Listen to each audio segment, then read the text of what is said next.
Assalamualaikum students, good morning. Hope you all are fine, good, healthy and healthy at home. In previous video we had seen the explanation of our poem, that is the arrow in the song. Hope you all had understand well. We will do the exercise, that is question answers or activity 2 in our next video. Today we will see the activity 3, that is given below is a beautiful story. It is about how the grandfather treats his chair as a friend and how the grandson understands the feelings of grandfather better than his parents. Enjoy the story.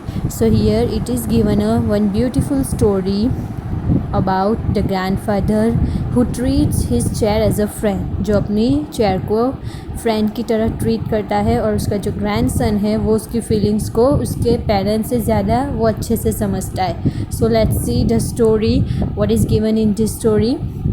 Okay, put your finger in your book wherever I am reading and please see all the videos so you can understand all the chapter or poem very well. Okay, now let's see.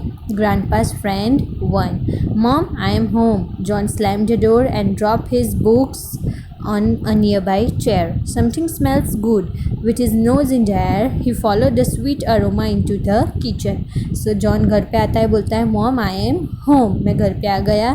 Slam the door. Slam the door यानी एकदम हम ताकत के साथ ज़ोर से close the door with very forcefully. एकदम ताकत के साथ हम दरवाज़ा बंद करते हैं ना, तो वो दरवाज़ा बंद करता है और उसकी सारी जो बुक्स है वो उधर चेयर पे रखता है और फिर बोलता है समथिंग स्मेल्स गुड, यानी बहुत अच्छी खुशबू आती है. तो वो हम कैसे अपना नाक ऊपर करके हवा में ऐसे करके हम नाक ऊपर करके स्मेल करते हैं ना, अगर किसी चीज़ की अच्छी खुशबू आती है तो वो स्मेल को फॉलो करते करते किधर पहुंचता है, किचन में. स्वीट अरोमा यानी भी स्वीट फ्रेग्रेंस यानी अच्छी सी खुशबू. Hi John, home already? His mom turn around. She had just placed plate of fresh baked cookies on the counter near the open window. तो वो किचन में जाता है तो उसकी मम्मी पीछे घूम के बोलते हैं कि ऑलरेडी घर पे आ गए तुम. अब तो उसकी मम्मी ने अभी जो क्या बनाया होता है, फ्रेश कुकीज़ बनाई होती है, तो वो जो विंडो खुली होती है उधर ही अभी उन्होंने फ्रेश बना के प्लेट में रखी हुई होती है. Now let's see the next page.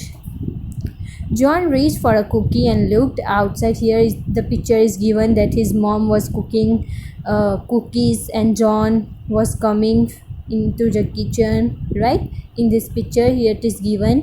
So below the picture, first line, John reached for a cookie and looked outside. It was the kind of day that made John feel warm inside. Pop, John's grandpa, who lived with them since grandma had died, came through the door. So फिर John kitchen में जाता है और वो cookies की plate दिखता है तो उधर जाता है और बाहर दिखता है. तो एक आज का दिन मतलब कि वो जो दिन होता है वो एकदम अच्छा होता है, उसको बाहर एकदम गरम गरम वार्म फील होता है. वार्म यानी जो हमें गरम फील होता है ना, ऐसा वेदर होता है. Pop John's grandpa. Whose pop कौन होता है, जॉन के ग्रैंडपा यानी उसके दादा. उनका नाम क्या होता है, पॉप, जो उनके साथ ही रहते हैं जब से उनकी ग्रैंडमा यानी उनकी दादी की डेथ हो जाती है, तब से ग्रैंडपा उनके साथ ही रहते हैं. तो वो भी डोर की तरफ आते हैं. Spring is here, pop said, and you know what this means. So pop क्या बोलते हैं कि स्प्रिंग इज़ हियर. स्प्रिंग यानी वसंत ऋतु, यानी कौन सी सीज़न ये, स्प्रिंग सीज़न जो विंटर और समर के बीच में आती है, जब मतलब कि प्लांट्स ग्रो होना शुरू होते हैं, राइट. विंटर और समर के बीच की सीज़न है ये स्प्रिंग सीज़न, जब प्लांट्स ग्रो होना शुरू होते हैं, राइट. तो बोलते हैं कि उसका मतलब तुम्हें पता है कि स्प्रिंग क्या है. Sure, John agreed. Our annual fishing trip is coming up. तो जॉन यस बोलता है, मतलब कि एग्री होता है कि हाँ मुझे पता है. Our annual fishing trip is coming up, मतलब कि हमारे जो फ़िश के जो वो लोग जो ट्रिप पे जाते हैं फिशिंग की ट्रिप पे, तो वो अब आ रही है. अम्यूज यानी एकदम खुश हो जाना, डिलाइटेड. पॉप विंक एट जॉन, मतलब कि आंखें हम कैसे ऊपर नीचे करते हैं ना, विंक का मतलब जो हम आंखें ऊपर किसी की तरफ आंखें करते हैं, राइट. तो वैसा करके वो जॉन की तरफ देखते हैं. While heading straight for the cookies, और वो भी कुकीज़ की तरफ सीधा सर रख के, मतलब कि सीधे सीधे कुकीज़ की तरफ वो जाते हैं. I was thinking more of our annual spring cleaning, John's mom suggested. Tomorrow, John, you have no school. I can expect some help, okay? So John की मम्मी क्या बोलती है कि मैं क्या सोच रही हूँ कि अब जो स्प्रिंग यानी जो ये सीज़न आ रही है तो हम मतलब कि घर की साफ़ सफाई करेंगे। तो जॉन को बोलती है कि कल तुम्हारी तो स्कूल की छुट्टी है तो मुझे तुम्हारी हेल्प चाहिए।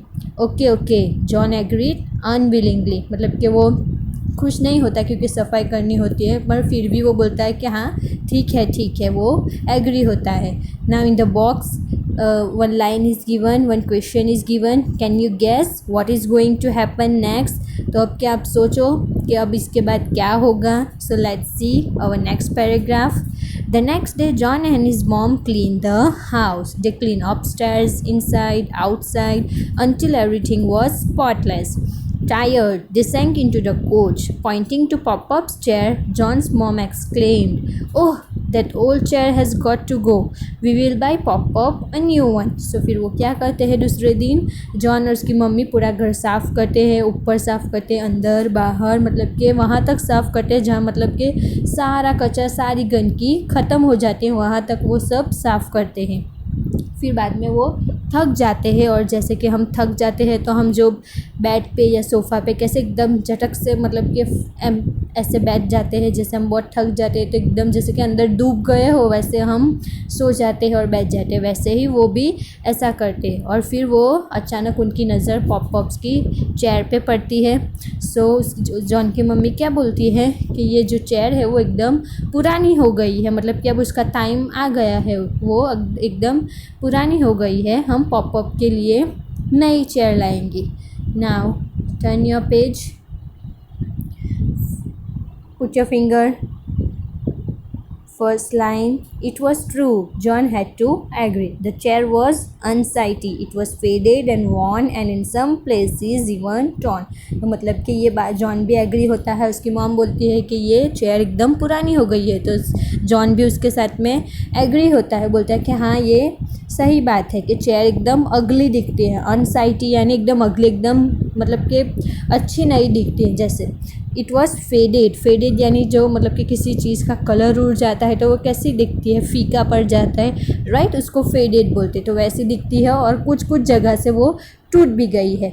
John, come and help me, we will take the chair to the footpath. Tomorrow the garbage truck is going to come. तो जॉन की मम्मी क्या बोलती है कि इधर आओ, तुम मुझे हेल्प करो, हम ये चेयर बाहर फुटपाथ पे ले जाते हैं, कल जो गार्बेज यानी जो कचरे की गाड़ी आती है, गार्बेज ट्रक आएगी तो वो ले जाएगी। As they attempted to move the chair, Pop walked his way through the door. Seeing what was happening, he quickly blocked their way. Oh no, he objected, you can't take my chair. So अभी वो दोनों chair को बाहर ही ले जा रहे होते कि पॉप फटाफट दरवाजे के पास आते हैं देखने के लिए कि क्या हो रहा है। तो वो फटाफट उनका रास्ता रोक देते हैं कि नहीं, मतलब कि वो ऑब्जेक्शन अपोज करते हैं कि तुम मेरी चेयर नहीं ले जा सकते। Now again one question is given in this box, why doesn't the grandpa like to remove the chair. क्यों उनको अपनी ये चीज़ नहीं क्यों उनको अपनी ये चेयर नहीं हटानी, क्यों वो उनको चेयर नहीं ले जाने देते। Why, let's see. It's old, it's worn, John's mom argued with a sharp edge to her voice. तो जॉन की मम्मी क्या बोलती है एकदम तेज़ आवाज़ में, हम जैसे गुस्से से मतलब कि थोड़ी ऊंची आवाज़ करके बोलते हैं ना, तो वो जॉन की मम्मी बोलती है कि ये एकदम पुरानी हो गई है। No, Pop insisted, trying to push his chair back into place. तो पॉप क्या बोलते हैं कि नहीं, पॉप insisted यानी एकदम गुस्से के साथ, एकदम फोर्स के साथ वो बोलते हैं कि नहीं, तुम ये चेयर नहीं ले जा सकते। वो अपनी चेयर को मतलब कि पीछे खींचते हैं, कौन, pop. But pop, we will buy you a new one, John's mom try to convince the man. तो जॉन की मम्मी क्या बोलती है, उनको कन्विंस करती है, उनको एग्री करती है, उनको समझाती है कि हम आपके लिए नई चेयर लाएंगी। I don't want a new one, pop voice trembled यानी उनकी आवाज़ एकदम ध्रुज जाती है, मतलब कि हम काँपते हैं ना, काँपती हुई आवाज़ में वो बोलते हैं कि मुझे नई चेयर नहीं चाहिए। I give up, John's mom let go of the chair. तो फिर जॉन की मम्मी गिव अप कर देती, यानी कि वो चुप हो जाती है और वो चेयर की बात को जाने देती है और रख देती है। We will discuss it tonight when Matt gets home. तो ये बात हम रात को डिस्कस करेंगे जब मैट घर पे आएंगे। तो who is this Matt? Matt John's dad, ये जॉन के पापा होते हैं, उनका नाम है Matt. Was still at work, अभी तक वो काम पर ही होते हैं। तो वो जब रात को आएंगे तो हम ये चेयर वाली बात डिस्कस करेंगे। With a sigh of relief the old man sank into his chair and closed his eyes. With a sigh of relief यानी जैसे कि हम कोई टेंशन ख़त्म हो जाती है और फिर एकदम हम लंबी सांस लेके बैठते हैं ना, तो फिर उसी तरह जो ओल्ड मैन यानी जो उसके जॉन के ग्रैंडपा होते हैं वो चेयर में जैसे डूब गए होने वैसे एकदम अच्छे से उस पर बैठते हैं और उनकी आंखें बंद कर देते हैं। Pop pop why you want let us get rid of the chair? John asks when his mother left the room, it's so old. So फिर जॉन की मम्मी चली जाती है, उसके बाद जॉन उसके ग्रैंडपा को पूछता है कि पॉप पॉप आप ये चेयर को क्यों नहीं छोड़ना चाहते? वैसे भी तो ये एकदम पुरानी हो गई है, तो आप ये चेयर को क्यों नहीं छोड़ना चाहते? So our explanation is over. That is grandpa's friend 1. Now what is going to happen next? We will see in next activity or in next story, that is grandpa's friend through. हमें ये आधी story है, हम half story दूसरे video में देखेंगे। Okay, I hope you all will understand very well. Okay, अल्लाह हाफिज़।